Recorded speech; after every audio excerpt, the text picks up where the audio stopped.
السلام علیکم ورحمۃ اللہ وبرکاتہ۔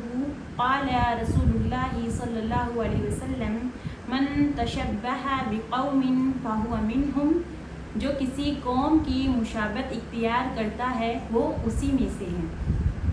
اس حدیث سے ہمیں یہ معلوم ہوتا ہے کہ اگر ہم کسی دوسری قوم کی مشابہت اختیار کرتے ہیں، جیسے کہ ان کا پہناوا، ان کا کلچر، جس کا تعلق عبادت سے ہو، ایمان سے ہو، اگر ہم اس چیز کو ہمارے دین کے اندر لاتے ہیں تو وہ ان کی مشابہت ہوئی۔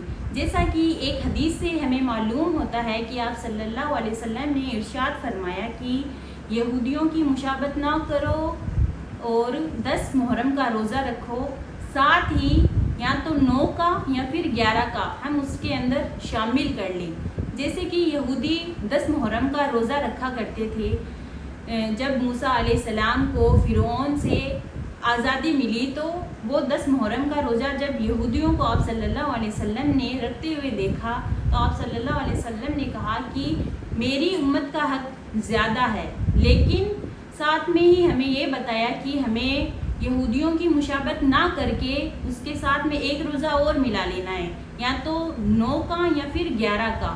تو اس حدیث سے ہمیں معلوم ہوتا ہے جس کا تعلق دین سے ہو اس چیز کو ہمیں ہمارے دین کے اندر نہیں لانا ہے، ہمیں ان کی مشابہت اختیار نہیں کرنی ہے۔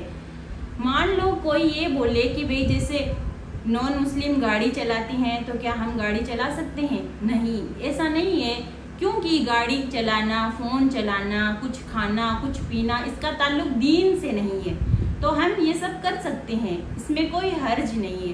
لیکن مان لو کسی قوم کا تعلق، وہ اس چیز کو اپنی عبادت میں شامل کر رہے ہیں اور ہم بھی اسی چیز کو ہماری عبادت میں ہمارے اندر لے کے آ رہے ہیں، تو یہ مشابہت ہوئی۔